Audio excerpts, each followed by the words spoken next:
நமச்சிவாய வாழ்க. நாதந்தாள் வாழ்க. இமைப்பொழுதும் என் நெஞ்சில் நீங்காதான் தாழ் வாழ்க. வாழ்க வளமுடன். அனைவருக்கும் இனிய வணக்கங்கள். சூரியன் மகரம் ராசியில் சஞ்சரிப்பது தை மாதம் என்று அழைக்கப்படுகிறது. இதனை மகர மாதம் என்றும் அழைப்பார்கள். மகர ராசிக்குள் சூரியன் நுழைவதே மகர மாதம் ஆகும். பொதுவாக எந்த ஒரு நல்ல செயலையும் தை மாதத்தில் ஆரம்பிப்பதுதான் வழக்கம். இம்மாதத்தில் தான் சூரியன் தன்னுடைய வடதிசை பயணத்தை தொடங்குகிறார். உத்தராயண காலம் ஆரம்பமாகிறது. அதாவது தேவர்களின் உலகிற்கு தட்சிணாயனம் எனப்படும் 6 மாத இரவு காலம் முடிந்து உத்தராயணம் என்னும் 6 மாத பகல் காலம் ஆரம்பமாகும் என்பதே தை மாதத்தின் பெருமையாகும். தை பிறந்தால் வழி பிறக்கும் என்பார்கள். உத்திராடம் சிறந்த நட்சத்திரம். உத்திராடத்தில் பிள்ளையும் ஊர் எல்லையில் கொள்ளையும் என்பது பழமொழி. அதாவது உத்திராடத்தில் பிள்ளை பிறந்தால் உடனடியாக அவர்களுக்கு அருகிலேயே நிலம், வீடு அல்லது விளைநிலம் வாங்கும் யோகம் உண்டாகும். எனவே உத்திராடத்தின் ராசியான மகரத்தில் சூரியன் நுழைவது வெகு சிறப்பான ஒன்றாகும். தை மாதத்தில் பல்வேறு விரத நாட்கள் வருகின்றன. அவை தை வெள்ளி, தை அமாவாசை, தைப்பூசம், ரத சப்தமி, பீஷ்ம அஷ்டமி என பல்வேறு சிறப்பு வாய்ந்த நாட்கள் தை மாதத்தில் வருகின்றன. பல்வேறு சிறப்புகள் கொண்ட இந்த சீர்மிகு தை மாதத்தில் உங்கள் ராசிக்கான பலன்கள் என்ன என்பதனை அறிந்து கொள்வோம். தை மாத கிரக நிலைகளை பார்க்கும்போது சுக்கிர பகவான் விருச்சிகம், தனுசு, மகர ராசியில் பயணம் செய்கிறார். புதன் மற்றும் செவ்வாய் பகவான் தனுசு மற்றும் மகர ராசியில் சஞ்சாரம் செய்கின்றனர். சூரிய பகவான் மகர ராசியில் 29 நாட்கள் சஞ்சாரம் செய்கிறார். கும்ப ராசியில் சனி பகவானும், மேச ராசியில் குருவும், மீன ராசியில் ராகுவும், கன்னி ராசியில் கேது பகவானும் பயணம் செய்கின்றனர். சந்திர பகவான் சதயம் நட்சத்திரம் 4ஆம் பாதம் கும்ப ராசியில் இருப்பதன் மூலம் இந்த சீர்மிகு தை மாதம் ஆரம்பம் ஆகிறது.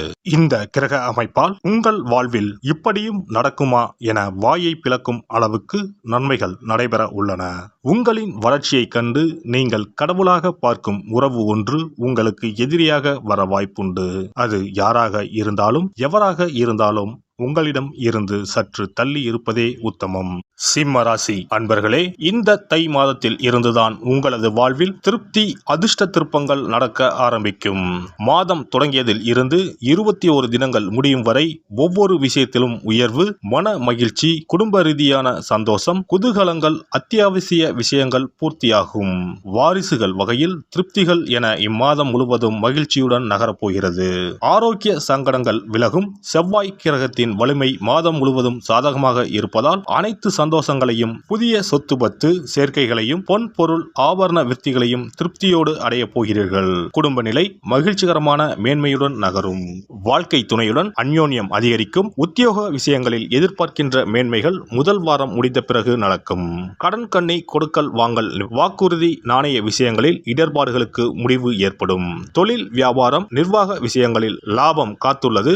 வாரிசுகள் முன்னேற்றம் சார்பான முடிவுகளுக்கு சாதகம் ஏற்படும். பூர்வீக சொத்து வகையில் சந்தித்து வருகின்ற வம்பு வழக்கு, கோர்ட், காவல்துறை விவகாரங்கள் நீடிக்கப் போவதில்லை. உத்திரம் நட்சத்திர இளம் தம்பதியர்களின் புத்திரபாக்கிய கவலை விலகும். மகம் மற்றும் உத்திரம் நட்சத்திர இளம் இருபாலாருக்கும் இம்மாதம் 18ஆம் தினம் முடிவதற்குள் திருமண கனவு நிறைவேறப் போகிறது. இம்மாதம் ஞாயிறு மற்றும் செவ்வாய், வியாழன் கிழமைகளில் லாபங்கள் கைக்கு வரப்போகிறது. இம்மாதம் 2, 4, 7, 9, 13, 16, 18, 24வது நாட்களில் ஆச்சரியப்படுகின்ற உயர்வுகள் எந்த முயற்சிகளும் செய்யாமல் கைகூடப் போகிற இனிமையான மாதம் இந்த தை மாதம். பெண்களுக்கு, திருமணமான பெண்களுக்கு மகிழ்ச்சியான செய்திகள் கிடைக்கும். கணவன் மனைவிக்கு இடையே ஒற்றுமை அதிகரிக்கும். உறவினர்கள் வழியில் ஆதரவுகள் மேம்படும். வெளிவட்டார தொடர்புகள் விரிவடையும். எதிர்பாராத சில திடீர் அதிர்ஷ்டங்களின் மூலம் மன மகிழ்ச்சி அடைவீர்கள். பொருளாதாரம் தொடர்பான நெருக்கடிகள் குறையும். மாணவர்களுக்கு கல்வியில் முன்னேற்றம் உண்டாகும். எதிர்பார்த்த நல்ல மதிப்பெண்களை பெறுவீர்கள். விளையாட்டு போட்டிகளில் கவனத்துடன் இருக்கவும். நண்பர்களின் தன்மைகளை புரிந்து கொள்வீர்கள். கல்வி நிமித்தமான வெளியூர் பயணங்கள் சாதகமாக அமையும். உத்தியோகஸ்தர்களுக்கு உத்தியோக பணிகளில் எதிர்பார்த்த வாய்ப்பும் முன்னேற்றமும் ஏற்படும். மற்றவர்களின் பிரச்சனைகளில் தலையிடாமல் இருப்பது நல்லது. எதிர்பார்த்த இடமாற்றங்கள் கைகூடும். புதிய வேலை நிமித்தமான சிந்தனைகள் அதிகரிக்கும். செயல்பாடுகளில் ஒருவிதமான மந்தத்தன்மையினால் தாமதம் உண்டாகும். மறைமுகமாக இருந்து வந்த போட்டிகள் குறையும். வியாபாரிகளுக்கு வியாபார பணிகளில் நல்ல முன்னேற்றம் ஏற்படும். கூட்டாளிகளின் ஒத்துழைப்பால் அபிவிருத்திக்கான வாய்ப்புகள் அமையும். வெளியூர் மற்றும் வெளிநாடு தொடர்புகளின் மூலம் ஆதாயம் கிடைக்கும். எதிர்பாராத சில திடீர் பயணங்களால் புதிய அனுபவம் கிடைக்கும். நவீன தொழில்நுட்ப கருவிகளை வாங்குவீர்கள். அரசு வழியில் எதிர்பார்த்த உதவிகள் சாதகமாக அமையும். சமூக பணிகளில் இருப்பவர்களுக்கு செல்வாக்குகள் அதிகரிக்கும். திட்டமிட்ட பணிகளை திறமையுடன் செய்து முடிப்பீர்கள். மேடை பேச்சுக்களில் உணர்ச்சி வசப்படாமல் பேச்சில் நிதானம் வேண்டும். கட்சி நிமித்தமாக எதிர்பாராத சில நெருக்கடிகளும் விரயங்களும் அவ்வப்போது உண்டாகும். சஞ்சலமான சிந்தனைகளை தவிர்ப்பது நல்லது. மறைமுகமான வழியில் ஆதாயம் கிடைக்க பெறுவீர்கள். கும்பகோணத்தின் அருகில் இருக்கக்கூடிய ஆலங்குடி குரு பகவானை வணங்கி வர நன்மைகள் ஏற்படும். உடல்நலம் குன்றிய குழந்தைகளுக்கு உதவி செய்வதன் மூலம் மனதில் தெளிவு பிறக்கும்.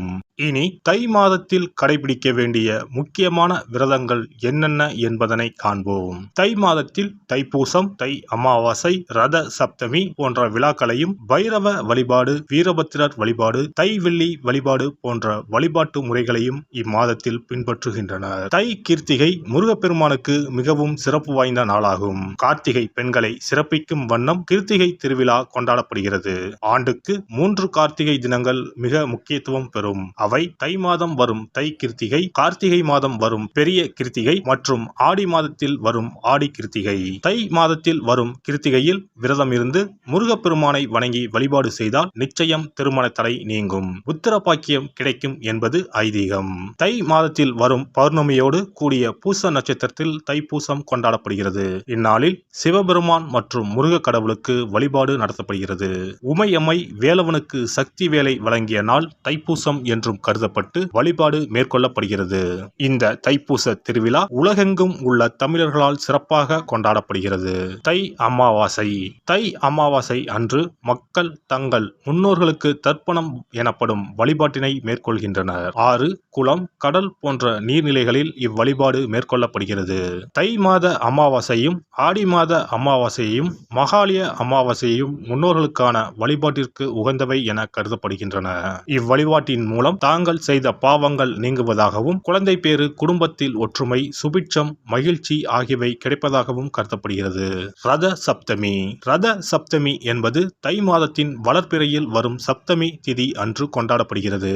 இந்நாளில்தான் சூரியன் தனது வட அரைக்கோள பயணத்தை தொடங்குகிறார். இந்நாளில் விரதம் மேற்கொள்வதால் ஆரோக்கியம், நோய் இல்லாமை, செல்வம், புத்திரப்பேறு, நீண்ட ஆயுள், பகைவர்களை வெல்லும் சக்தி, வெற்றி, நிலம், தானியம், புண்ணியம் ஆகியவை கிடைக்கும்.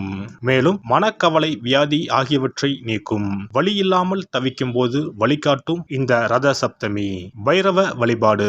தை மாதத்தில் வரும் முதல் செவ்வாய்க்கிழமையில் இவ்விரதம் கடைபிடிக்கப்படுகிறது. தாமரை பூ மாலை, வில்வ மாலை, தும்பை பூ மாலை, சந்தன மாலை ஆகியவை பைரவருக்கு உகந்ததாக கூறப்படுகிறது. வாசனை பூக்களில் மல்லிகை பூவை தவிர்த்து மற்ற அனைத்து பூக்களும் பைரவருக்கு சமர்ப்பிக்கப்படுகின்றன. சனித்தோஷம் முழுமையாக அகல கால பைரவருக்கு விரதம் இருப்பது விசேஷம். வீரபத்ர வழிபாடு. வீரபத்ர வழிபாடு என்பது செவ்வாய் தோறும் ஓராண்டு காலம் கடைபிடிக்கப்படுகிறது.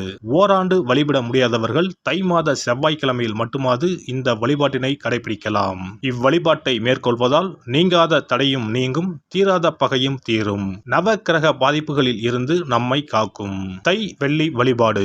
உத்தராயண காலத்தின் ஆரம்ப மாதமான தையில் வரும் வெள்ளிக்கிழமையில் அம்மன் வழிபாடு மேற்கொள்ளப்படுகிறது. அன்றைய தினங்களில் அபிராமி அந்தாதி, சௌந்தர்ய லகரி உள்ளிட்ட அம்மன் குறித்த பாடல்களை பாடி வழிபாடு மேற்கொள்ளப்படுகிறது. தை மாதத்தில் வரும் திருவிழாக்களை கொண்டாடி வழிபாட்டு முறைகளை பின்பற்றி இறையருள் கிடைக்கப்பெற்று வளமான வாழ்வு வாழ்வோம். எல்லாம் வல்ல இறையருளால் நீங்களும் உங்கள் அன்பு குடும்பமும் உடல் நலம், நீலாயுள், நிறை செல்வம், உயர் புகழ், மெய்ஞானம் ஓங்கி வாழ்க வளமுடன்.